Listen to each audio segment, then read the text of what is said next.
Hi, my name is Liz Bohan, and welcome. I don't know what I'm doing, but I'm doing it. I figured I would take this opportunity for one of my first videos. I know I posted one that was, kind of my real self, like all the silly and ridiculous things that go through my head on any given millisecond. But I thought it would be fun to just introduce myself a little bit and tell you a little bit about maybe my fears in wanting to do this in the first place. And I think there's a lot of reasons why people are afraid to try something that they are really interested in doing. That's usually never been the case for me. I'm kind of a wild person in the sense that I enjoy taking risks. I really love difficult things. Um, and so much of my life has changed. Everybody's has, but so much of it in the past few years. And I want to talk about maybe initially, in addition to letting you know something about myself, but the things that worry me in general. So I'll go over the first one. Even if nobody's watching this, somebody's motherfucking watching this shit. You know you are.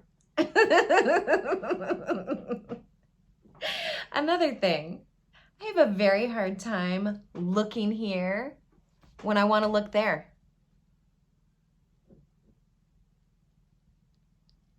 You get it?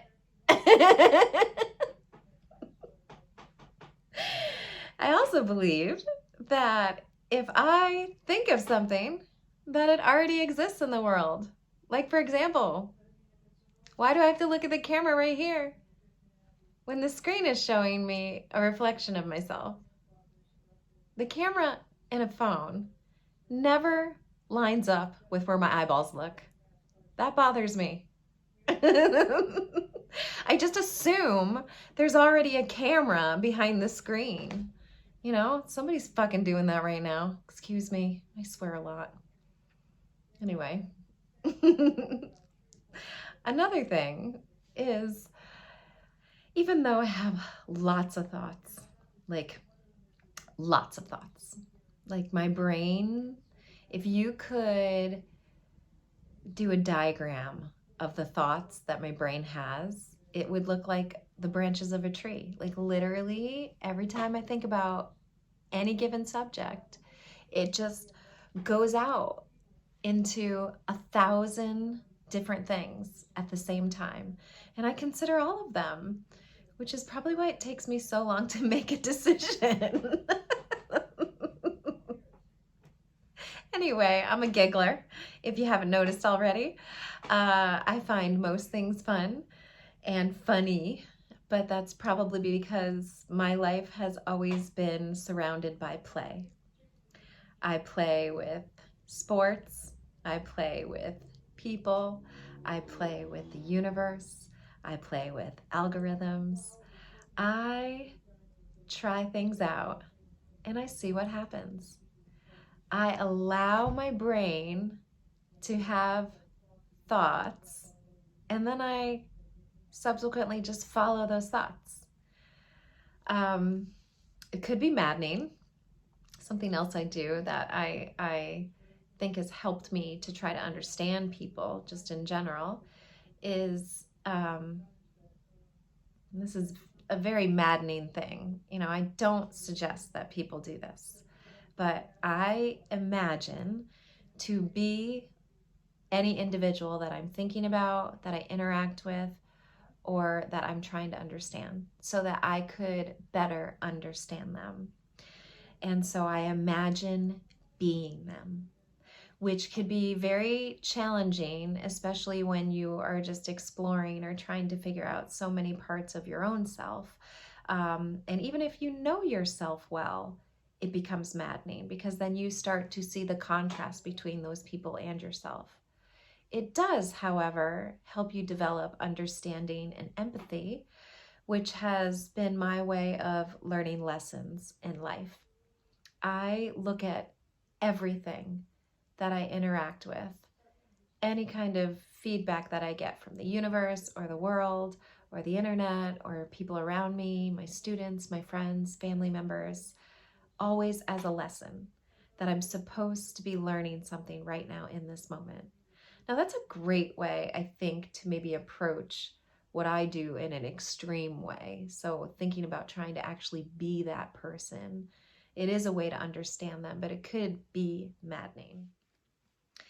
So another concern that I had about getting started with any of these videos, because I've been really wanting to do this for a long time, or even post all of my progress and teaching videos for some of my students, which I do plan on doing. So I think this channel is going to be a whole like mishmash of stuff that I enjoy, things I think about, stuff I want to talk about, and probably a lot of me giggling and dancing.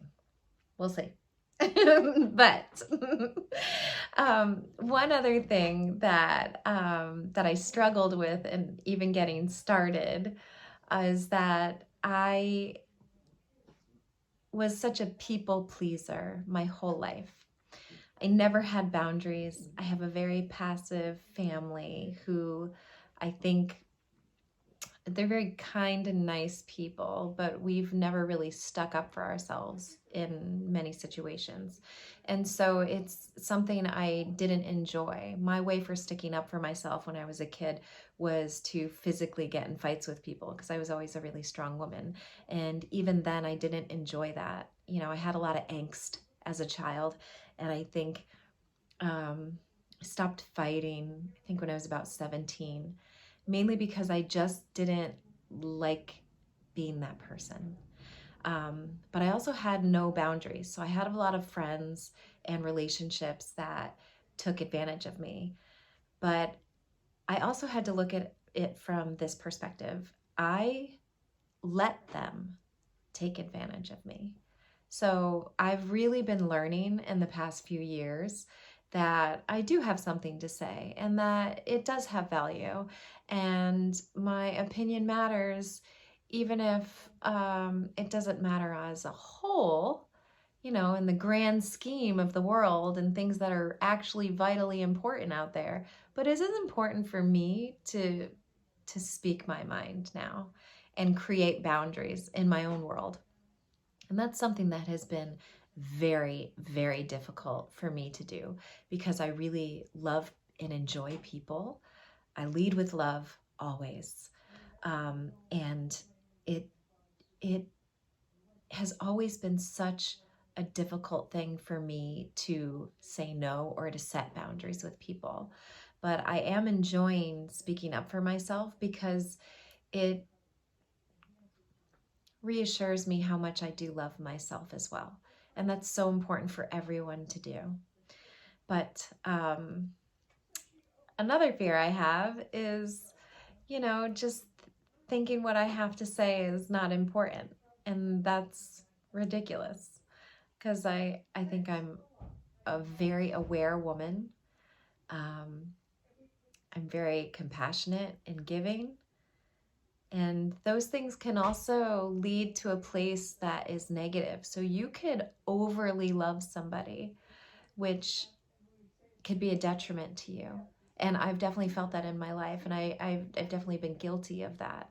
And I think there are a lot of things that happen in the world where people are trying to give too much love, and it is not a good way to go about living or creating laws or politics. My opinion, but still, you can't love something too much. I don't know. We'll talk about that another time. But yeah. Wipe that shit off the video. What the fuck, Liz? Oh, man. I decided to keep it. Whatever. This is my fucking channel. Okay. So another thing I wanted to talk about, which kind of will give you perhaps a little background in getting to know me, because I I think I have mastered the ability of making people feel welcome and allowing them to speak their mind, which is probably a really wonderful, maybe that's one of my best traits. You know, I really listen to people, at least I try to. But I don't share a lot of myself, so people might think that they know me, but I don't really know if they actually do or not.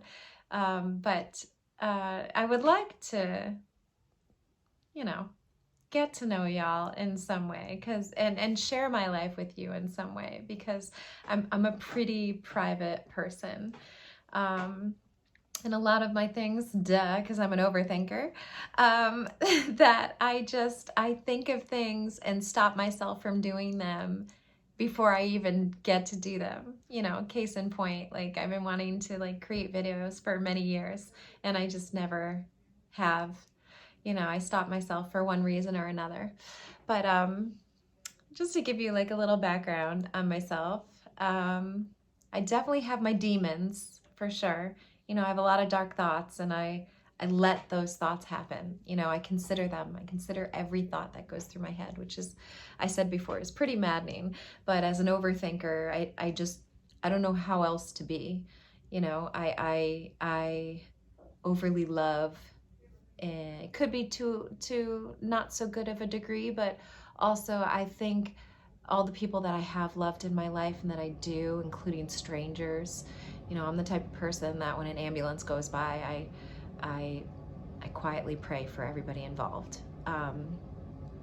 And that is one thing that I might talk about in a future video, but there's a lot of similarities in the world that I don't see a difference in.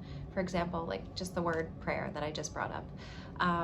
You might not be somebody who is comfortable with that word, but I don't see a difference between prayer or good thoughts or hoping or wishing, any of that stuff.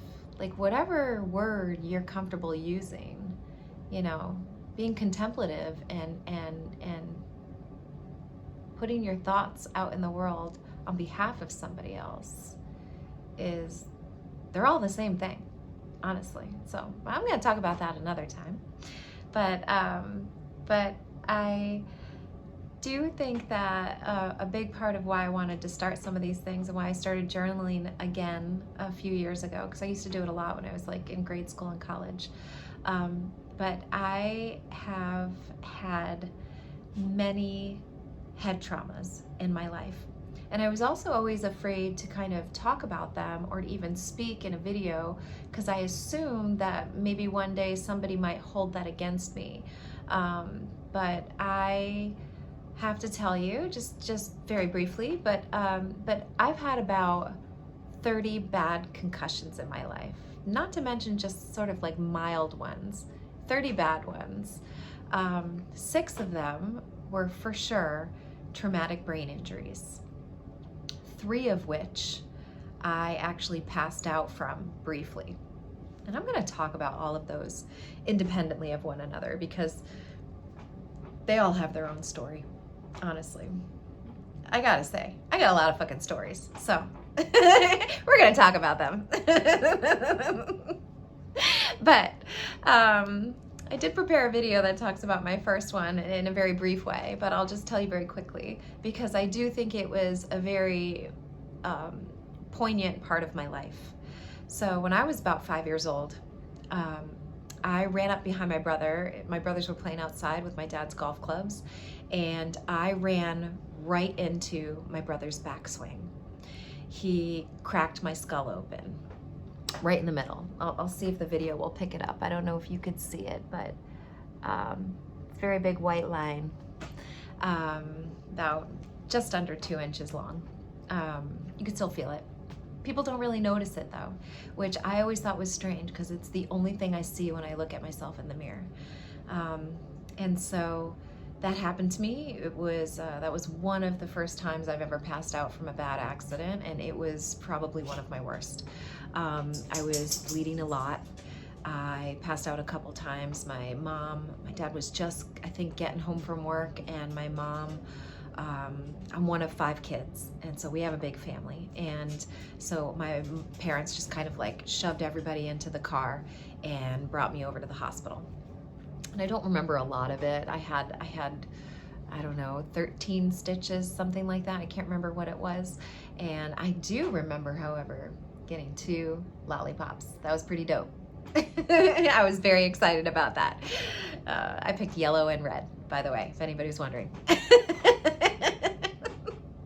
Anyway, I always assumed that that head trauma was the reason why I was so happy and giggly and loving and friendly and welcoming to people.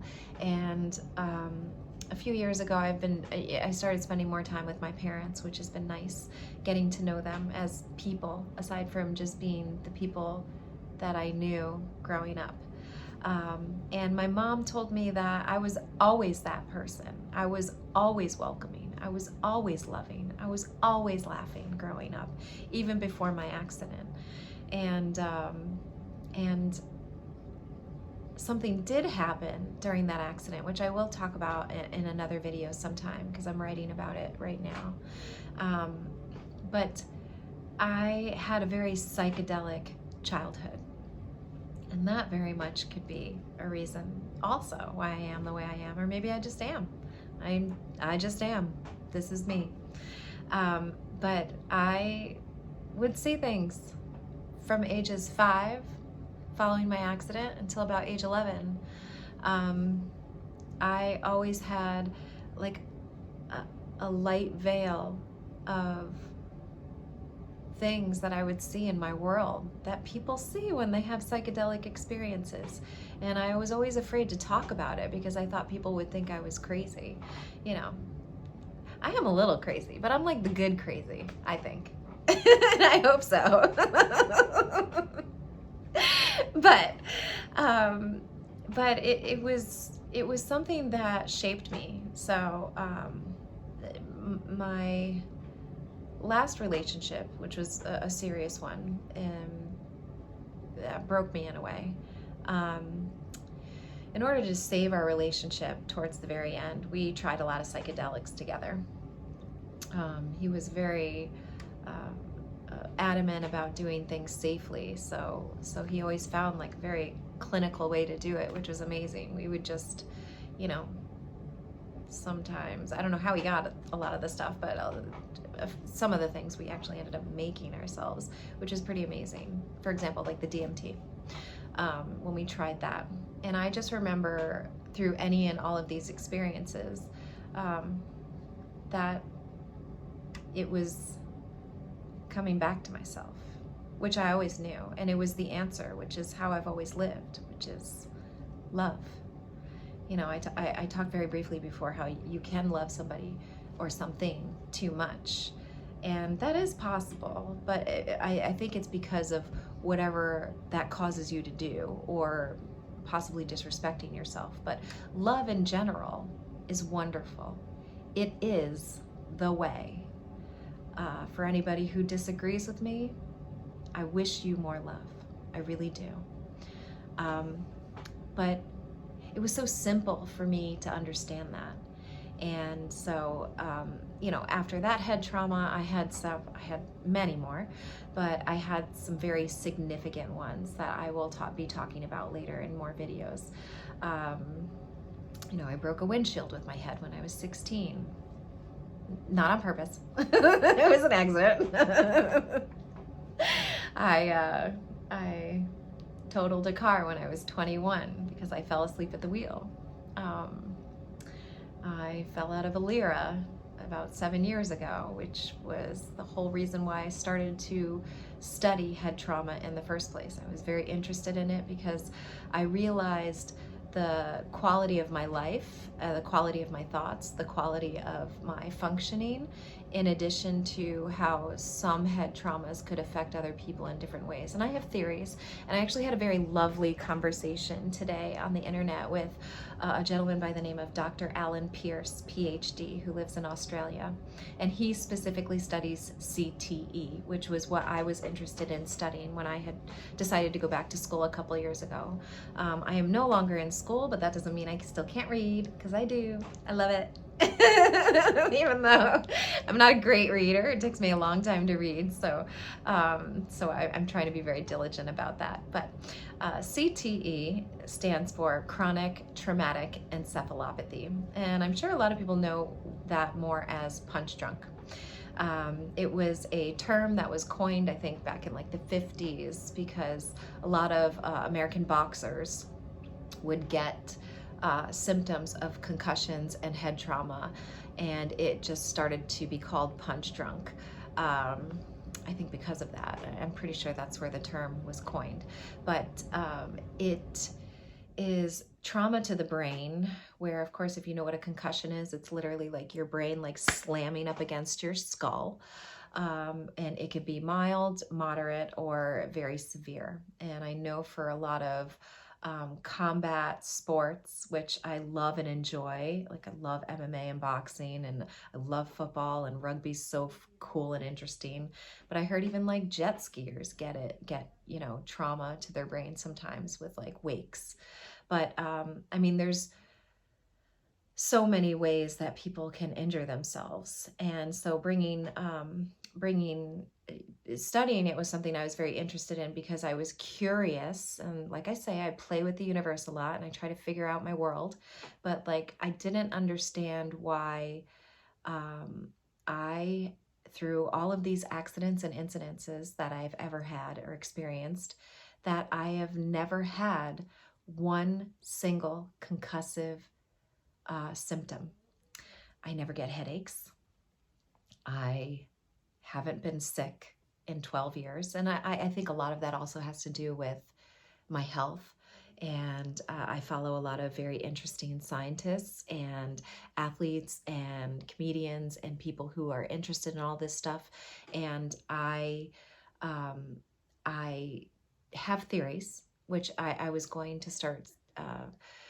What I wanted to go back to school for was to create protocols through my own anecdotal evidence in my own life that I think would help CTE athletes or people who have experienced CTE in their lives, because it can be very horrible as it progresses. So what it basically does to the brain is you end up developing overdevelopment of a protein called tau in the brain, TAU.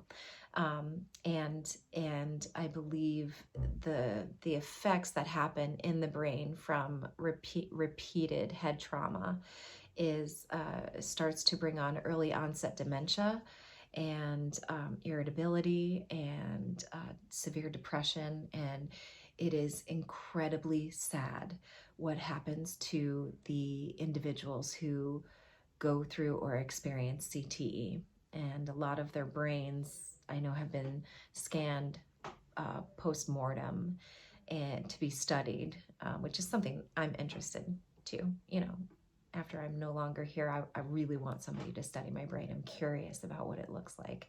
I have tried very hard to get into studies that would do that for me. And I've never been accepted, but who knows? But I do think a reason why, in addition to my health, I drink a lot of salted water. I try to get enough sleep. I laugh a lot. I think that has so much to do with it. And I think my outlook in life, the fact that I joke about this, but it really is the truth. I love people before they walk in the door. I literally love people already before I know them, because it is important for me to understand other people, but it's also important for me to give people love right away. Because why the fuck not? It's so easy. And maybe it isn't for some people. Maybe I'm just fucking built this way, and I got I don't know, this silliness in me that doesn't take things that seriously. You know, when I was a kid, I actually, it bothered me that not much bothers me, which is really silly. But, and I do get bothered by things, but it doesn't stay with me long too. You know, I mean, some things have, but I, I try to find perspective around them, and loving is definitely a way to try to understand people. I don't know. I could talk about that a lot more, and I will. But I thank you for your time. I feel like there was more that I wanted to say, but uh, I will get better at this. And welcome if you're into hanging out with me. And if not, there's like a zillion other people you can hang out with online. But I'm grateful that you're here. And I'm grateful to be able to share some of my thoughts and things that I'm interested in. So thank you so much. I don't know what I'm doing, but I'm doing it.